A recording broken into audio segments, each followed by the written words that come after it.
Hello, and thank you all for joining our first session, our opening communal gathering of yoga readers.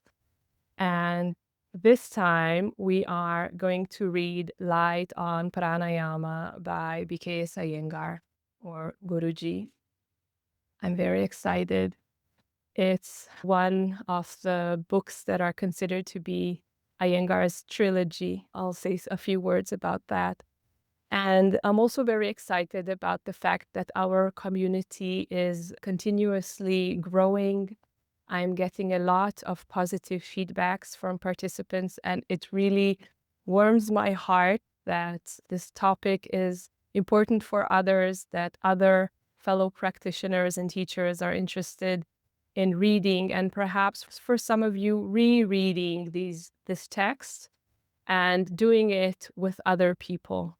So when I had the idea of commencing yoga readers, it was last year in March, I just thought about all the books sitting on our shelves and how we don't get to them. And I thought it would be very helpful if we would be a group. I thought maybe 10, 20 people that would be interested in this, that would commit to reading certain pages, chapters each week or every 2 weeks, and then we could discuss it.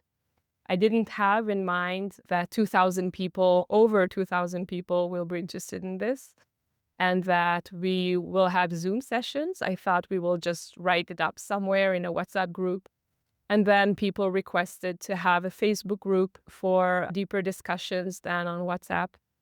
And then people asked for a newsletter. So slowly this thing grew and became a working global community of people interested in yoga, reading about yoga. And this time we will focus on pranayama.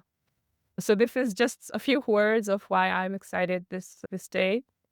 And before we really delve deep into what we're going to do, I'll say a few words about who I am for those who don't know me yet. I'll ask you to share, if you can, in the chat, your name, where you're located presently, if you want to say the country of origin and where you are right now, I don't know, traveling in Pune, but originally from the UK, then you can mention that as well. And maybe a word about your relationship with pranayama. So is this something that you're curious about?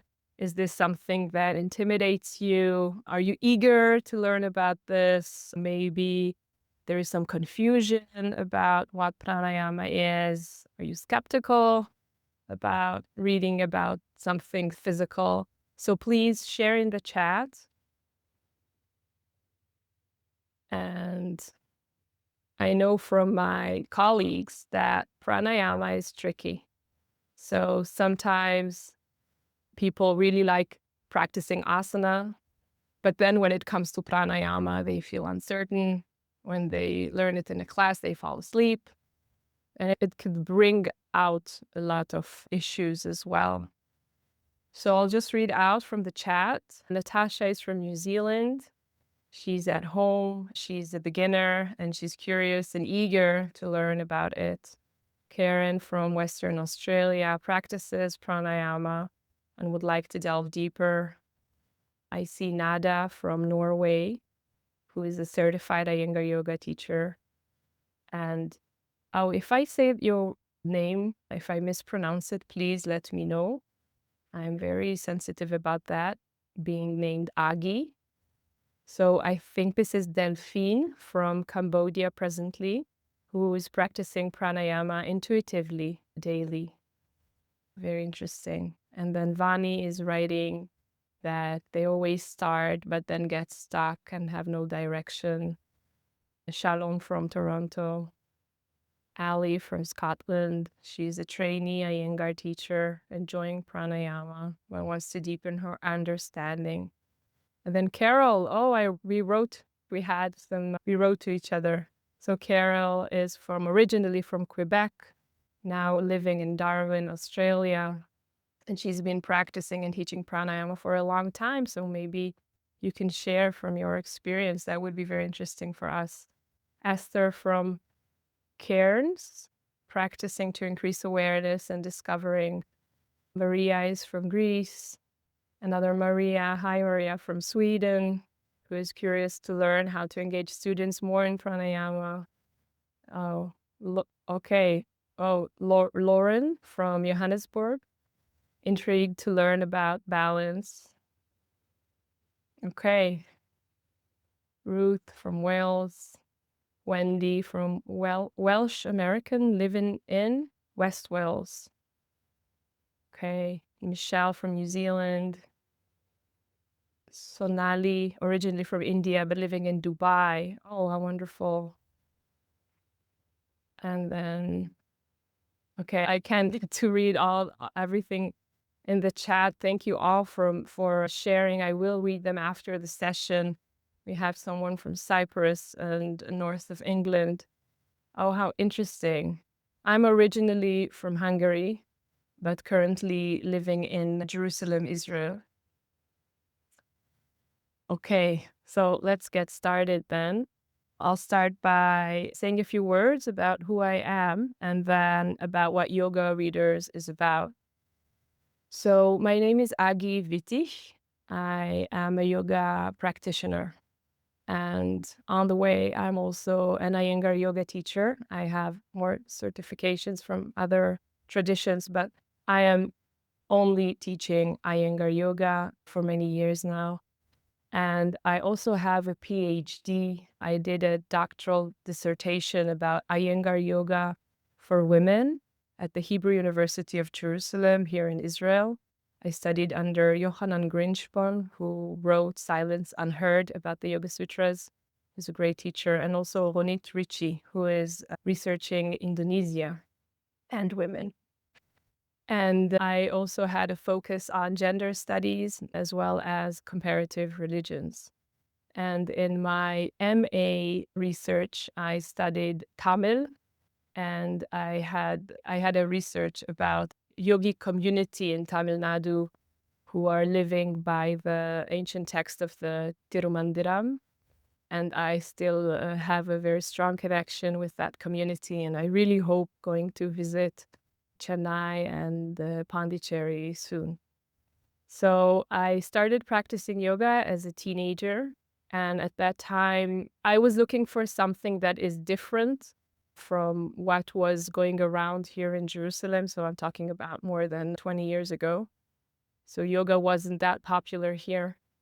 And I remember after the first time I walked out of the class, I didn't know what was going on when I was there, but when I walked out, I felt like something special has happened. I couldn't put words to it. So I started repeating this experience, trying to understand what was going on. There was something to do with the body. We were doing these poses, postures. Some strange language was also involved. I was then talking already 4 languages, and this 5th one looked very and sounded very strange. And then after a few years with this teacher, he left the country, went back to France, and I decided to become a teacher. And then after my first teacher's training course, I got even more curious and even more confused. I got more and more questions. So I left to India. And in India, I looked for ashrams and gurus and teachers and whoever was willing to teach me. And then I realized that there isn't one yoga, that there are many systems and schools, and that they feel different in my body. I was consistently looking to understand what I was feeling when I was practicing. So I ended up coming back to Israel with even more questions, but a bit of more understanding about what is happening in India, yoga-wise. Then I signed up for my BA studies, and that led to me studying Sanskrit. I really studied Sanskrit because I was disappointed with the translations of the Yoga Sutras, both to English and to Hebrew. And I realized that I wanted to read it in its original language. Sounded like, I don't know, a good enough excuse to learn another language. And then I studied Sanskrit for 7 years. I studied Tamil for 2 years. And one thing led to another. And this is how I started my BA, MA, PhD. While I was doing my MA, I also did an Iyengar yoga teacher's course.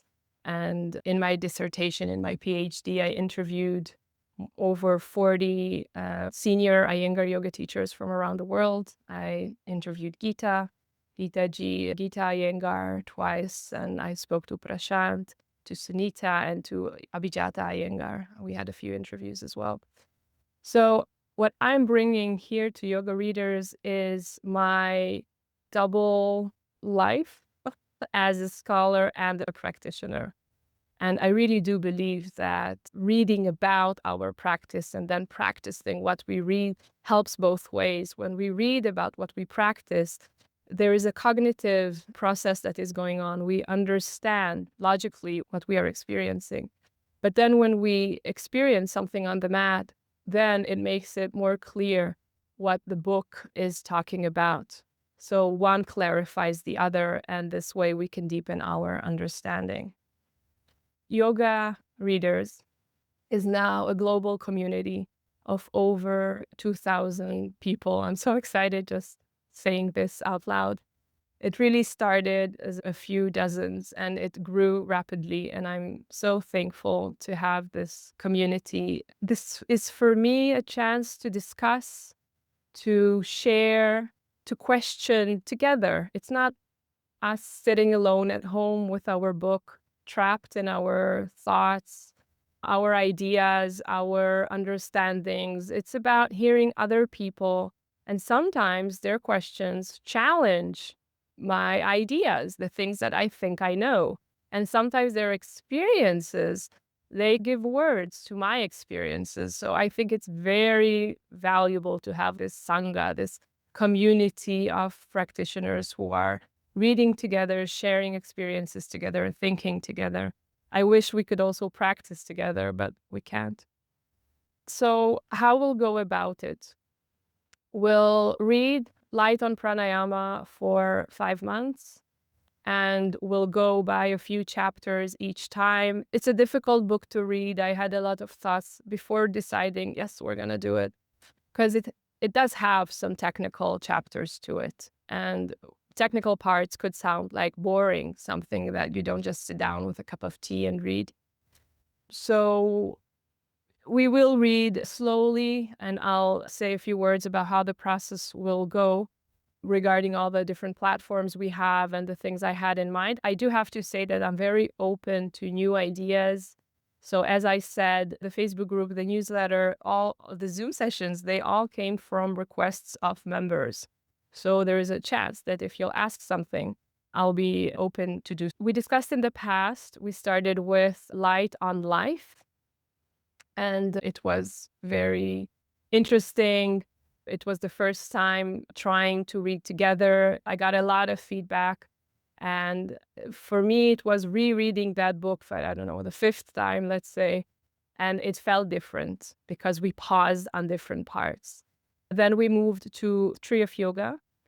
And there we already had a special session with Eyal Shifroni, who translated the book into Hebrew and also wrote 8 books about Iyengar yoga.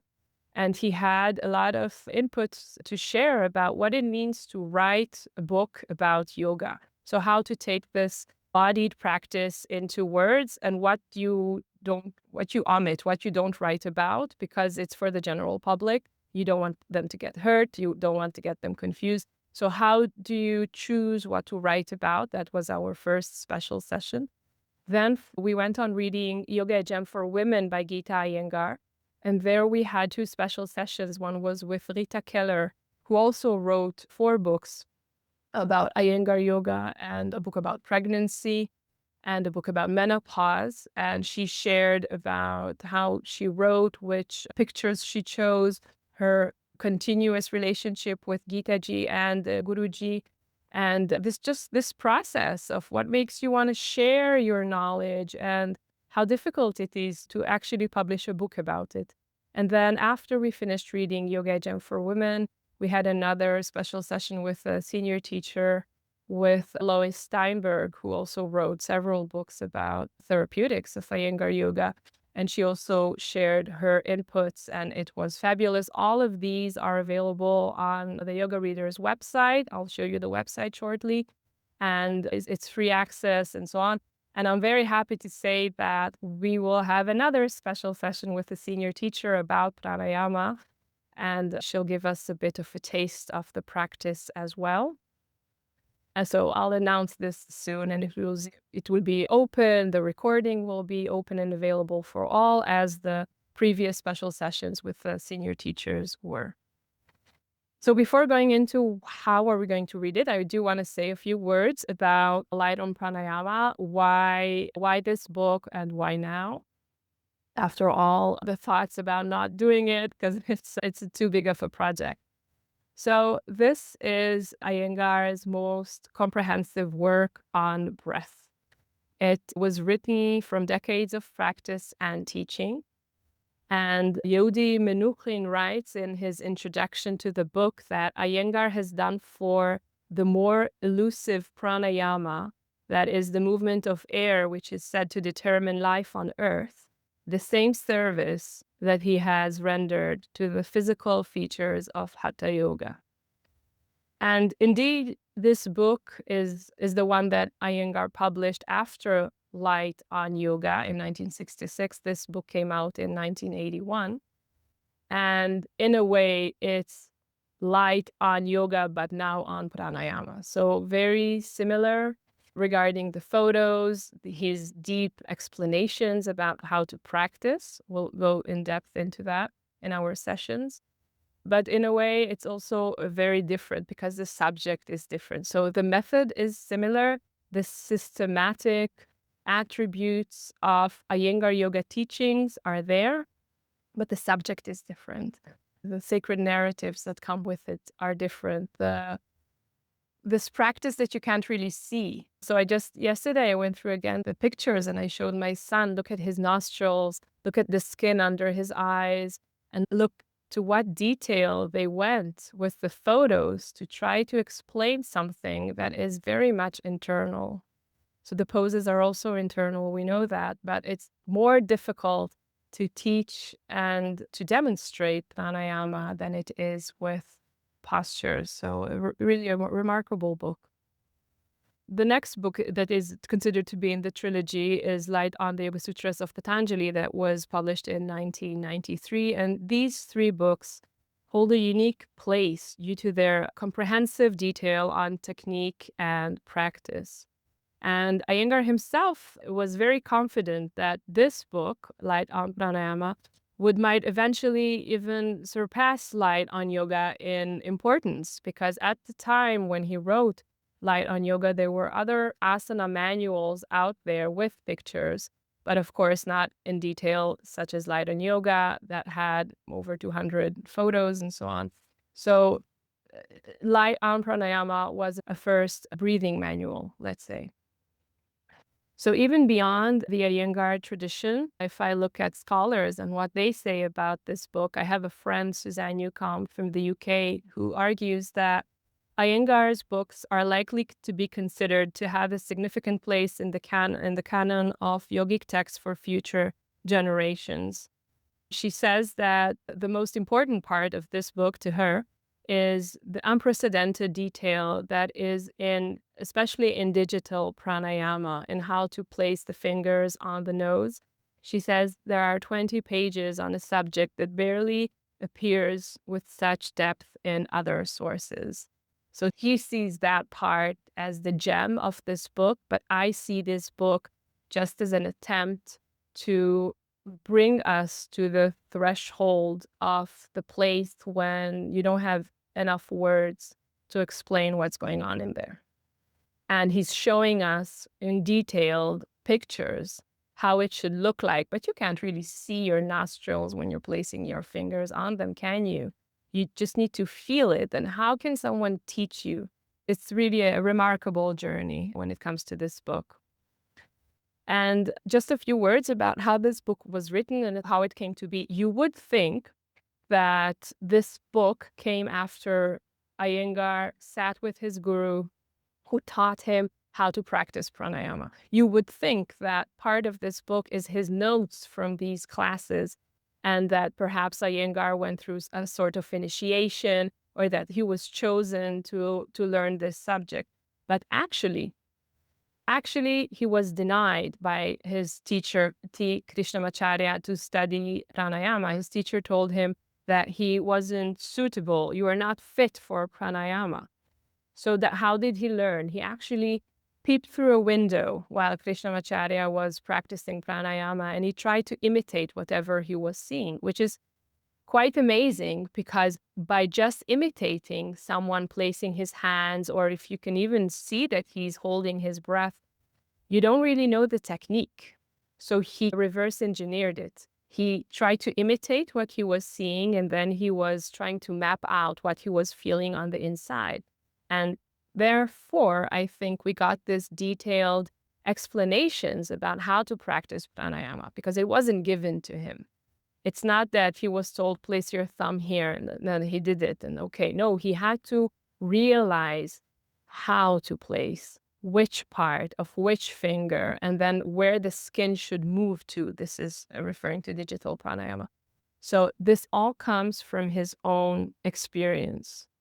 So it didn't come, all these teachings didn't come from direct transmission from a guru to a shishya, from his teacher to a student, but from a process of him practicing, observing, and then have an intense self-study. And you might know that if you overdo it, you might end up harming yourself.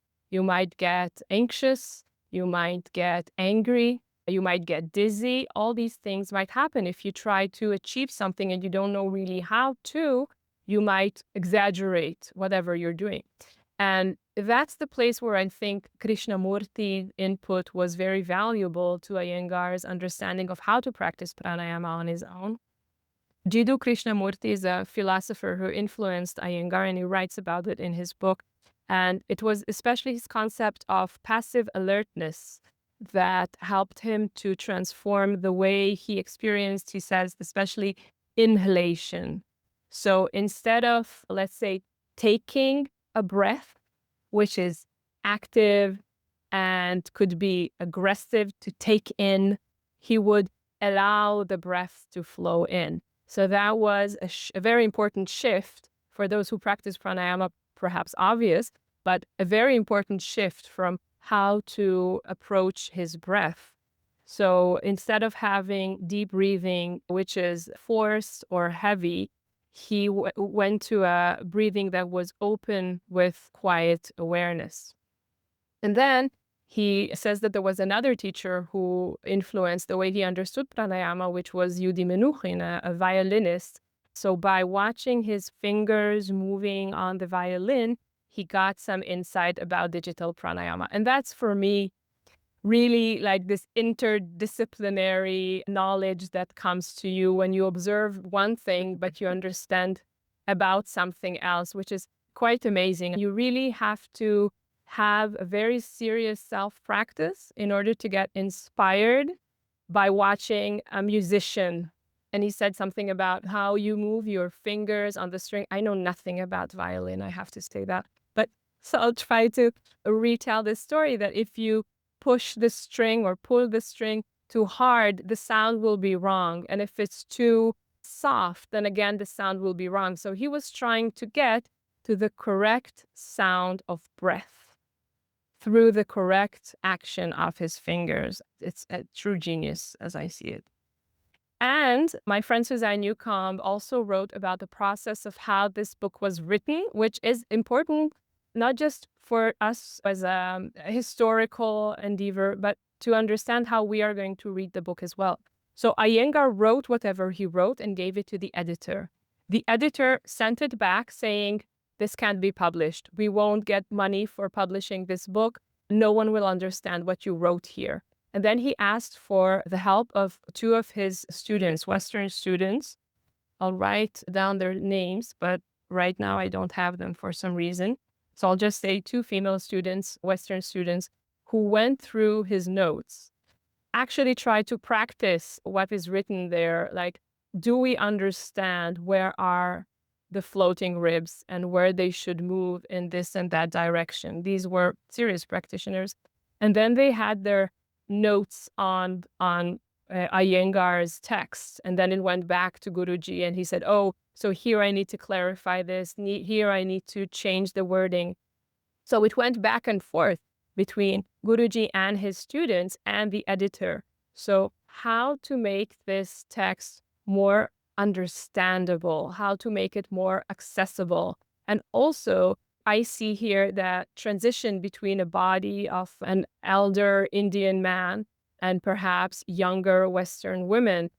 Does pranayama work the same way for men and women? Does it cross cultures? Is it different in different countries? Does it have to do something with the weather? Is there a significance to the pelvis size? There are so many questions here, and we will go into them, I hope, in our next sessions. But this idea of the text not being final once Guruji wrote it, but the dialogue between him and his female students and the editor. So what we have here, the end result, is something that it's a result of a process of really trying to take something that is difficult to understand and make it more approachable. Okay, so what we will do here is we'll try to read something that is difficult to understand and then again decipher it and understand how it works for us. And therefore, your input and you sharing your own experience during your reading and not just your practice. Of course, your practice, if you're willing to share that as well, it would be very valuable because that will recreate this kind of dialogue of how to read and understand this text and the teachings. I just want to share that in the Iyengar tradition, pranayama is not practiced as intensely as postures. It's very rare to see in Iyengar yoga studios a pranayama class, though it exists. I know in London, I went to a pranayama class, and sometimes teachers give a course on pranayama, but really to have it in the schedule. And even if it's there, it would be once or twice a week. It won't be a daily class like asana practice that we have. So we have to look at that as well, that there is more asana practice than pranayama practice in the Iyengar tradition. And that's because pranayama practice is considered to be more advanced and it has to be practiced with more caution. Not that there is not a lot of caution in asana practice, there is, but when it comes to pranayama, there are different things to take in mind as the readiness of the student, but more because the dangers of practicing wrong kind of pranayama are quite severe. So it's not, if you practice asana in a wrong way, you'll strain your muscle. But here you can affect your heart. You can affect your nervous system. Here you're affecting the ratio between carbon dioxide and oxygen in your blood. It's a big thing. So teachers have to be very careful when they do it. And I think that's why there are less classes around the world of pranayama and Iyengar yoga. Okay, so what this means to us in our class. We will read together and we will learn while we're doing it. So it's not passive reading. It's reading and reflecting. It's reading and perhaps sharing. And you can share, when I say sharing, it can be in your own journal, but putting things into words really helps to express your thoughts. And you can even go back to that later on. And I really do believe in writing down questions. Some questions that I have were answered like 5 or 10 years after the question came to be. So questions are not always there to be answered right away, but sometimes a question lingers with you or a thought lingers with you, and it's very good to write it down. You can write it down for yourself or you can share it on our Facebook group. It's really up to you. So here I want to go. There are more quotes that I wanted to share, maybe just this one thing from the preface of B.K.S. Iyengar, and then we'll go into how we'll read together, and I want to hear from you as well. So I just want to share from Iyengar's preface that we will read starting today. So it goes like this. During my practice, a new light of inner awareness dawned on me, which I had not experienced when I wrote Light on Yoga. Pranayama is a vast subject with illimitable potentials. It is psychosomatics, since it explores the intimate relationship between the body and the mind. It may appear quite simple and easy, But the moment one sits down to practice, one quickly realizes that it is a difficult art. Okay. So I want to share with you, before going further, our website. This is my website, but here, if you go here and you press Light on Yoga, or even here, you can go directly into Light on Pranayama. But if you just go and you can see my screen, right? Maybe I should close this and minimize this so you can see better. I hope this is better. So this is the Yoga Readers website. And here, if you haven't joined yet, you can join here the WhatsApp group, the Facebook group. It's a private group. WhatsApp is a, how do you call it, a quiet group. So you can't really post there. It's just getting reminders. The Facebook group is a private Facebook group. So if you post there, I don't know, your family members who are not part of that group won't see whatever you post there. It's only for those who join the group, if that helps. Then there is a link for the newsletter. And there's also, we have a YouTube channel that hosts all the previous recordings of our previous reading. And then I created a Yoga Reader's Guide. Some of you told me there were problems with this. It was fixed. And I also sent it in our last newsletter. I hope that helped.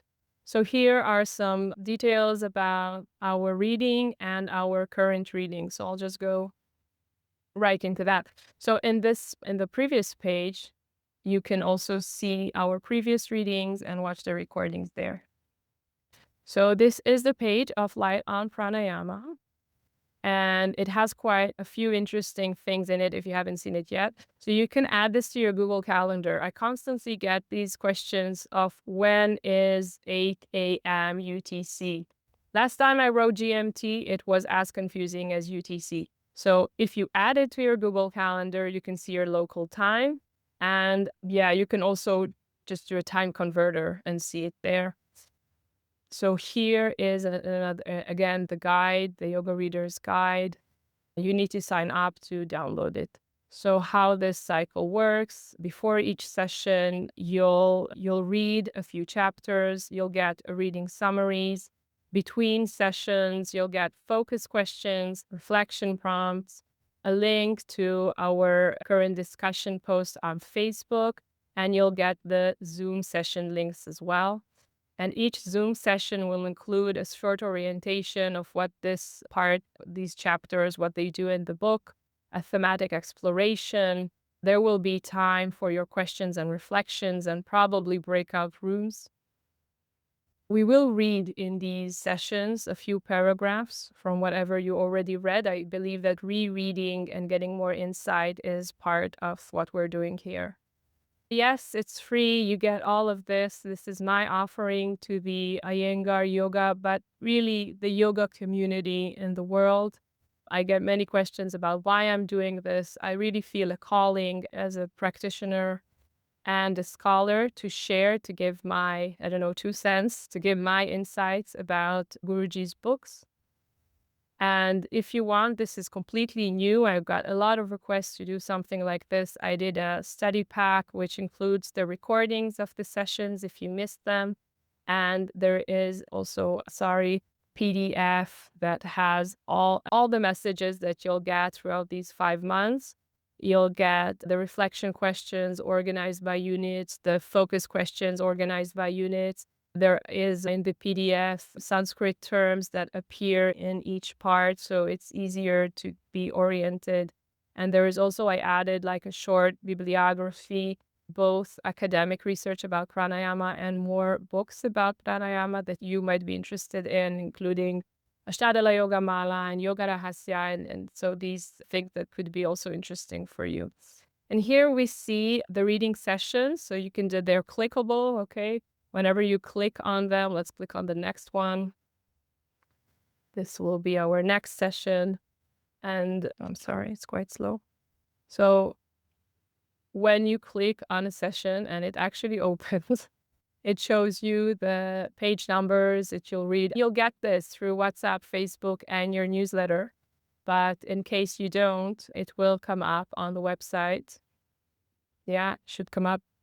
Anyway, you'll get the readings there and the focus questions and all the materials. So here is a page from that PDF I mentioned earlier. This is the part of the study pack. So here we see the reading schedule, the session dates. It's basically we'll meet after 2 weeks. If you connect this to your Google Calendar, you'll get all the sessions there and the reading material. I had a lot of thoughts about this. How much can we read? Can we read only 10 pages? Can we read 100 pages? Some people can read a book in 2 days, but this is like very heavy reading. So I guess that having 30 to 50 pages for 2 weeks is possible for most of us. I know that some will read the moment I'll set out the reading, they'll start reading. Some perhaps even started reading the book already before we even started. And some will read everything just a day before our session. And everything is okay. And you can even just skim through it. If you don't read, you just want to join the Zoom sessions, that's also okay. Because as I said, we will read paragraphs from it. However you want to participate, whatever reading you're willing to do, that's fine. I'll possibly send out even more materials to read. I did that in our last reading cycles, like these articles going into sacred narrative. There's so much that Iyengar here mentions about the Upanishads and these stories that are really known inside of India, but are unknown outside of India, or at least not enough. A lot of quotes from the Bhagavad Gita, from the Hatha Yoga Pradipika. So a bit of insight about these contexts. That's what I'm planning to give you. What else? So we will have a newsletter twice a month, not more than that. I can do more than that. Okay, so a newsletter twice a month. WhatsApp community will get about 3 messages a week, maybe more. Facebook group. What I see about Facebook is it sometimes gets lost. So it sometimes won't come up on your feed. So you can intentionally go into the newsletter and click on the Facebook group, or going to the website and then click on the community, on the link that will take you to the specifically to the Facebook page. Okay, this is what I wanted to show you earlier. This is how the pages of each session look like. So we have the readings. This is our next reading. The live session is on February 1st, same time. Again, you can add it to your calendar. Here are the links. Here is the summary. Here are the questions to guide your reading, and you can discuss them on Facebook, the reflections. And here you will see my notes whenever the session is over, and also the recording. So I try to put it all like in one place. If you miss the newsletter, Facebook, WhatsApp, if you get lost in the platforms, you can always go back to the website. Okay, now I need to stop. And I would like to hear from you. Let's see, how much are we? Wow, okay, over 50 people joined. So this is great. What we'll do, we will go into breakout rooms and we will discuss, just a moment. I would like you to share. You can, of course, say your name and where you're from, but also add what is your experience with pranayama so far? That's one, your experience. What do you hope to gain from our journey? So that's 2. And what questions you're bringing, what interests you. That's 3. So 3 points to discuss in the breakout rooms. And I would really appreciate it if the breakout rooms are not recorded. And I would really appreciate if from each group, there will be one person who will be willing to tell the rest of the group what you discussed.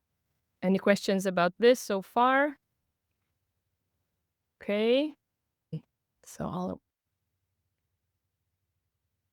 now we're back from the breakout rooms. Please share your insights from whatever your group members discussed with us. Should I start? Yes, please.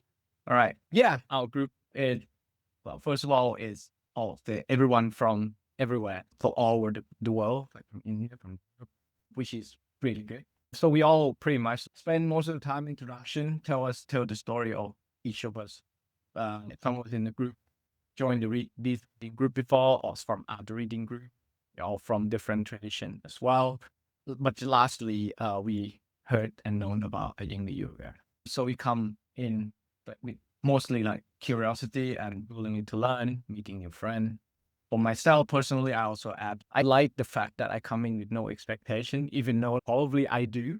But yeah, it's an interesting book that what we all agree on. We're looking forward to see if we can put out our courage to ask questions and challenge. Challenge not the word. I think it just because it's a group, it's always the brave try to break out some thought.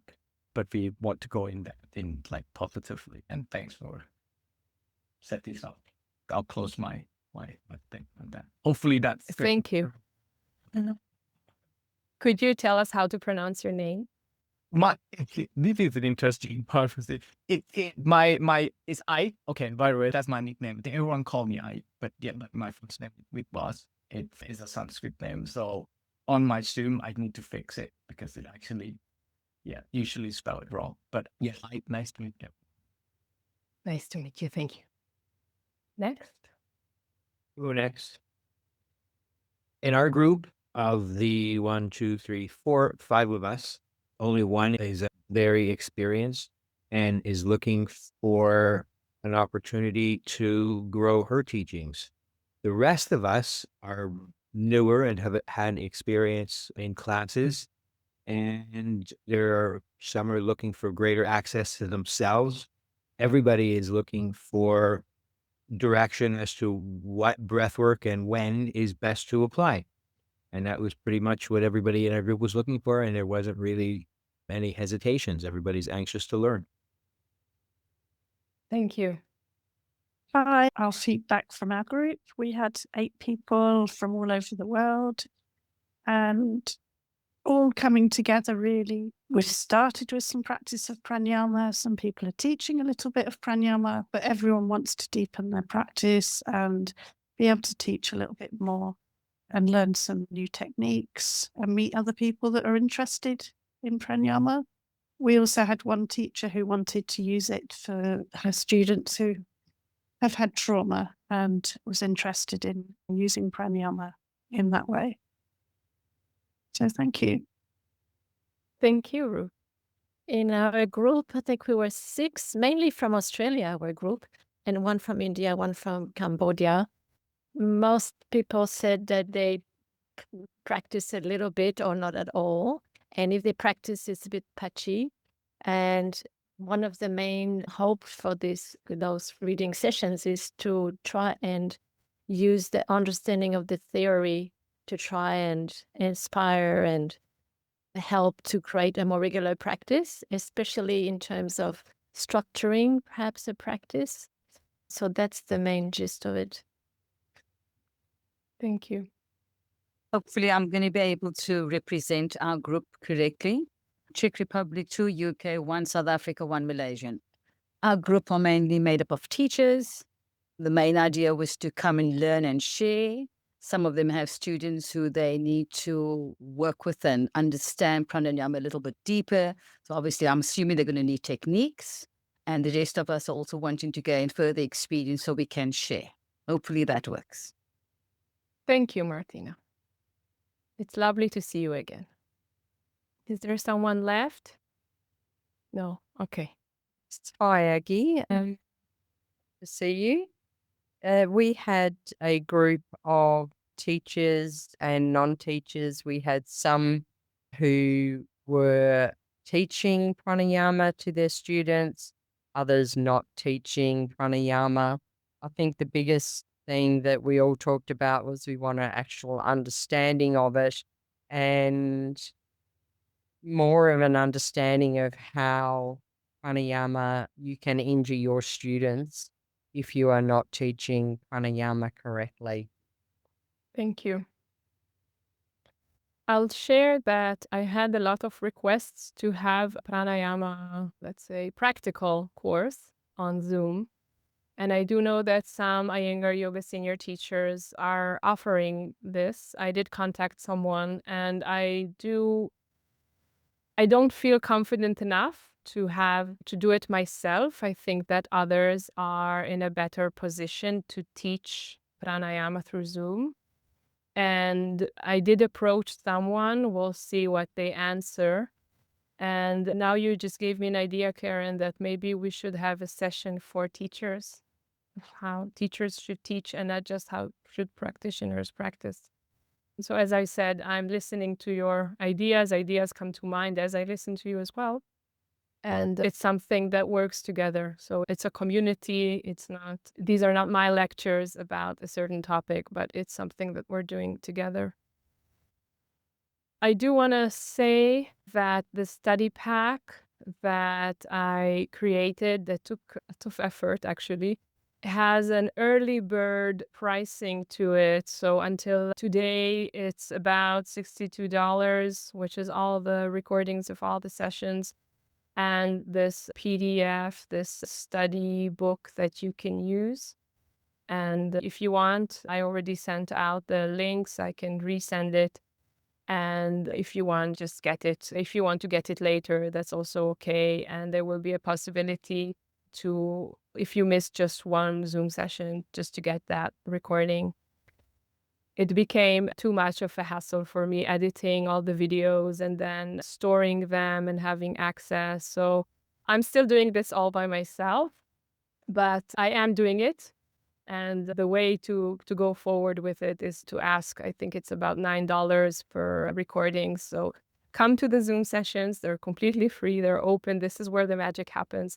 But if there are time limitations, then you can also get the recordings. So our next reading is, we will go through what I call the foundations, which is just start reading the book until you get to page 31. I will resend the instructions, and also I guess focus questions really help you to go to the text and to maybe go through something that you missed. Like I would ask, which Hindu god is in the beginning of the book, even before the chapters begin? And I could ask, to whom is the book dedicated to?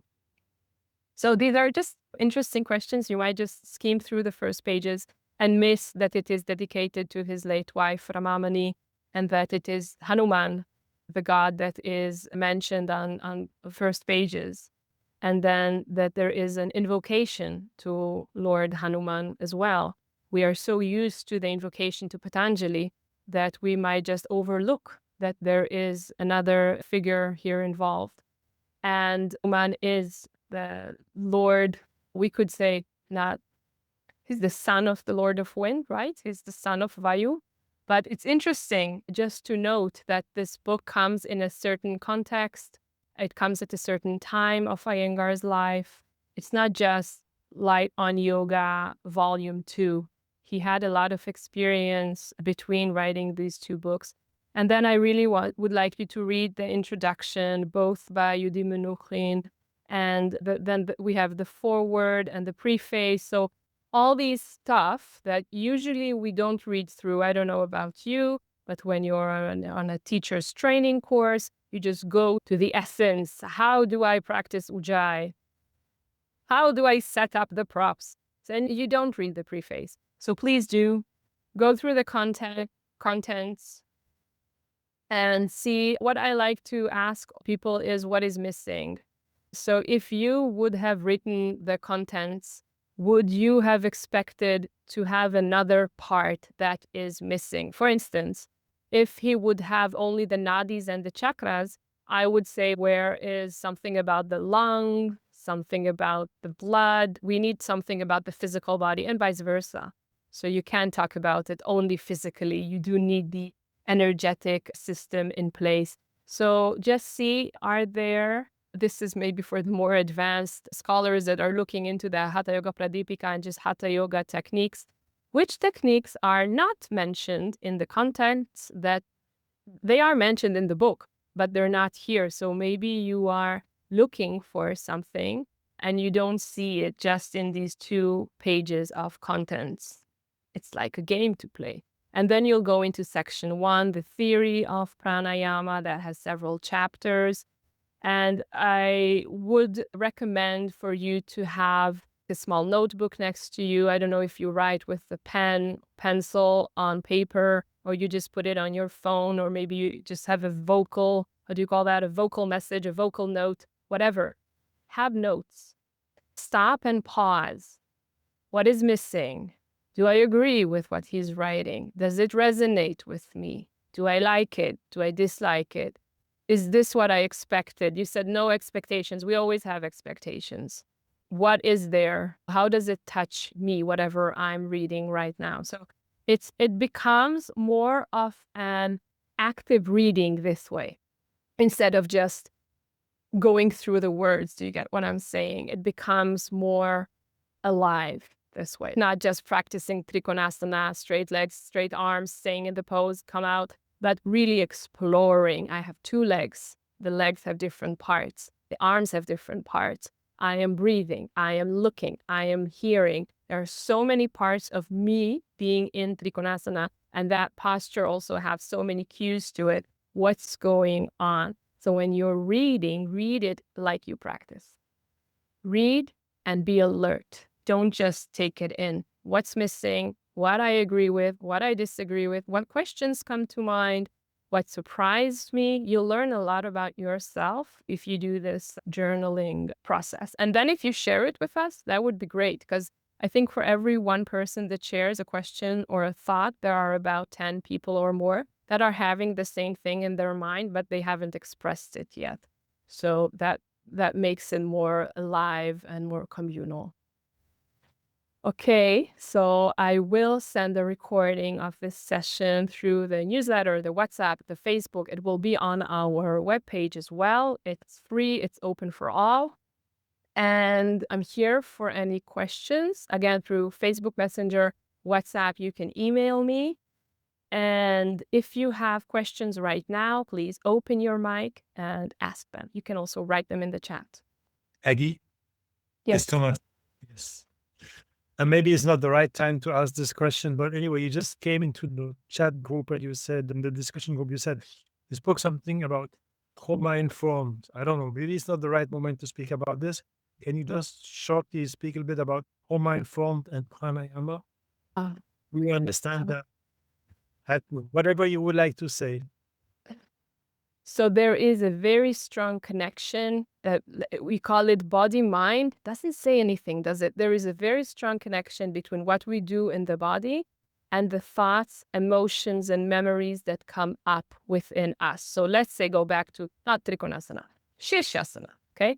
I'm trying my best to do shirshasana, and I have these thoughts of, oh, if I'll fail, my teacher will hate me. She'll kick me out of class. I'm the worst practitioner in here. And all this negative talk comes up. That's not because of shirshasana. It's not because of the teacher. Could be an abusive teacher, but usually not. Usually it comes from my own past experiences, and they come up whenever I struggle with something. When it comes to pranayama, it's even deeper than that. So that can touch it. Pranayama opens us, and it's like a bridge between the body and the mind. It's a practice that takes you into meditation. It's a practice that takes you from feeling the body and doing something about it. I'm not saying asana does only this, but in pranayama, you are letting go of effort. You can't practice pranayama with effort. It's wrong. So you have to let go, but you can't fall asleep, because then you can you can't practice pranayama. So you have to be in a certain relaxed awareness, do something, but don't really do it. Observe, but don't change, but don't do, and so on. It's very elusive. And that's a place where unconscious thing can come up. And there's a reason there are unconscious. So these barriers break, and a lot of mind stuff comes up. We need to be prepared to face them. Sometimes people stop practicing pranayama because they can't deal with it on their own. I had a student to leave my classes because she said, I don't like it that you make me face myself in classes. I would rather come to a yoga class, listen to nice music, do some movements. And in her words, she said, escape my existence and to be somewhere else. But I, unfortunately, that kind of teacher that makes the person to be present and to feel whatever is going on, didn't work for her. So pranayama is that, but on a deeper level, I feel. Thank you. Yes, more questions? Hi, Agi. I have a very short question about something that is maybe not 100% related to this, but the readings that you had before, I didn't know about them. So this is the first time I came across your name. I don't know. It must be the universe who sent you my way. Is there any possibility to get access to those previous courses that you had? All out there for you to enjoy. Take a book, read it, listen to the recording of the Zoom session. It's available. 3 books. This is my offering. It's all there. You can do it during Light on Pranayama. If you want to do it at the same time, you can read it afterwards. It's all out there in the website. Okay. Thank you. You're welcome. Any other questions? I got a request because of someone reading a German edition is to list the chapters instead of the page numbers. That makes a lot of sense. I did do that last time. This time, no. But I will do it. I will list the starting and the end names of chapters that will help with reading in different languages in different editions. Yes. Any other requests or questions before we conclude this session? Okay. So I was very happy to hear you all. Thank you and toda, and have a wonderful day. Thank you. Really. Thank you, Agi. Thank you. Okay. Thank you. Good. Thank you. Thank you, Agi. Thank you.